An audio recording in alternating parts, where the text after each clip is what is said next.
हर रोज एक रोटी और थोड़ी सी दाल, लेकिन साथ में एक सिंदूर की डिबिया। क्या आप जानना चाहोगे माँ के दर्द का वो सच जो किसी से कह न सकी?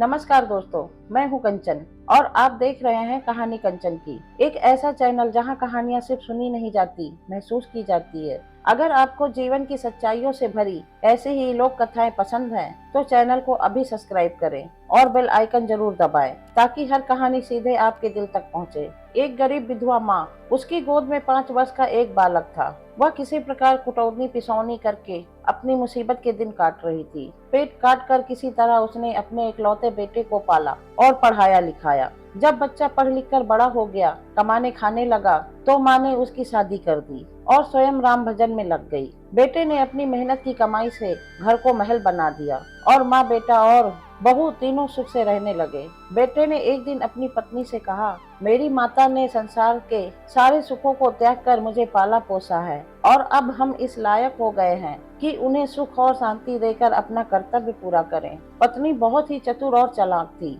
बोली, हाँ हाँ, ऐसा ही होना चाहिए। उनका खर्च ही क्या है, दोनों जून भर पेट भोजन और तन ढकने के लिए 2 धोती। क्या हम लोग इतना भी नहीं कर सकते? फिर क्या कोई पराई है? सास ससुर की सेवा से ही तो अपना धर्म कर्म बनता है। वह अपनी पत्नी की बात सुनकर बड़ा खुश हुआ। सोचने लगा, मेरी पत्नी बड़ी समझदार है। आपस की सुलह से घर का हर काम होने लगा। पत्नी ने अपनी चतुराई से पति को अपने बस में कर लिया और वह चिंता रहित होकर बाहर का काम देखने लगा। वह क्या जाने कि मेरी माँ पर क्या बीत रही है। जब सास भोजन करने जाए तो बहू बड़ी सी थाली में एक रोटी और थोड़ी सी दाल परस कर बैठ जाए। जब माँ रोटी खा चुके तो बहू चौके से एक सिंदूर की डिबिया निकालकर सास से पूछे, यह लोगी? माँ सिर झुकाकर कहती, नहीं बेटी, मुझे नहीं चाहिए, यह तो तुम्हारे लिए है, इसे अपने लिए ही रख लो। सास प्रतिदिन जब भोजन करने जाती तो बहू इसी तरह की हरकतें किया करती। सास सिंदूर की डिबिया देखकर चौके से चुपचाप लौट आती।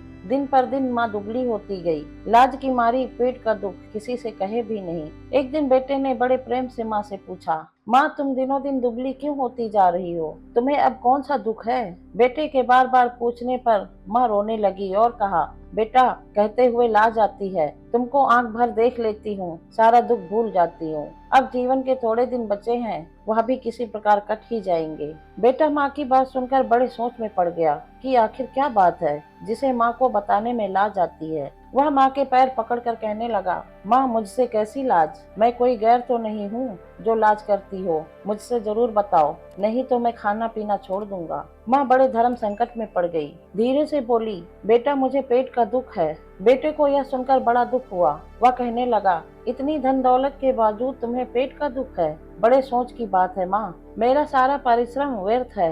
बेटे ने अपनी पत्नी से पूछा, माँ को पेट का दुख है, यह कैसी बात है? मेरी समझ में नहीं आता। बहू ने तुरंत उत्तर दिया, मैं क्या जानूं, यदि वो ना खाए और पूछने पर न ले तो मेरा क्या दोष? मैं तो बहुत पूछती हूँ, आप चाहें तो खुद सुन लें। वह खुद कहती हैं कि अब हमें न चाहिए, तुम अपने लिए रख छोड़ो तो मैं क्या करूं? जब माँ रसोई में खाने गई तो बेटा छिपकर सुनने लगा। कुछ देर बाद जब बहू ने सिंदूर की डिबिया खोलकर दिखाई और लेने के लिए पूछा तो माँ ने नम्रता से कहा, बेटी, इसे लेकर क्या करूंगी? यह तुम अपने लिए छोड़ रखो, या तो तुम्हें चाहिए, जो मुझे लेना था ले चुकी। बेटे को माँ की बातें सुनकर बड़ा क्रोध आया कि जब इसे खाना पूछा जाता है तो इनकार करती है और मुझसे कहती है कि पेट का दुख है।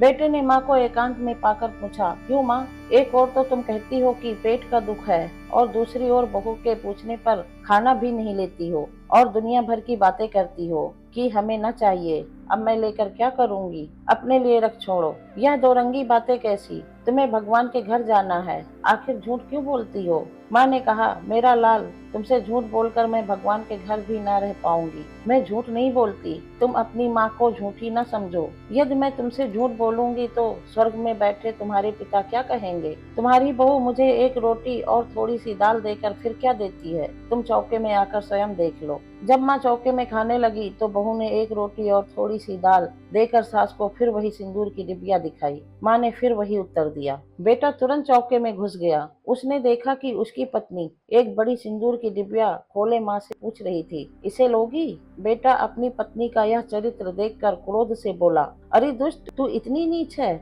मैं नहीं जानता था। तू हट जा मेरी आंखों के सामने से। मैं आज से तेरा मुंह नहीं देखना चाहता। वह बहू को घर से निकालने लगा, पर माँ ने उसे समझा बुझा कर शांत किया। बहू ने भी सास के चरण पकड़कर क्षमा मांगी। फिर तीनों सुख से रहने लगे। दोस्तों कैसी लगी कहानी कमेंट में जरूर लिखना। वीडियो को लाइक करना, दोस्तों के साथ शेयर करना, चैनल सब्सक्राइब करना मत भूलना। मैं कंचन आपसे विदा लेती हूँ। फिर मिलूंगी एक नई कहानी के साथ। धन्यवाद।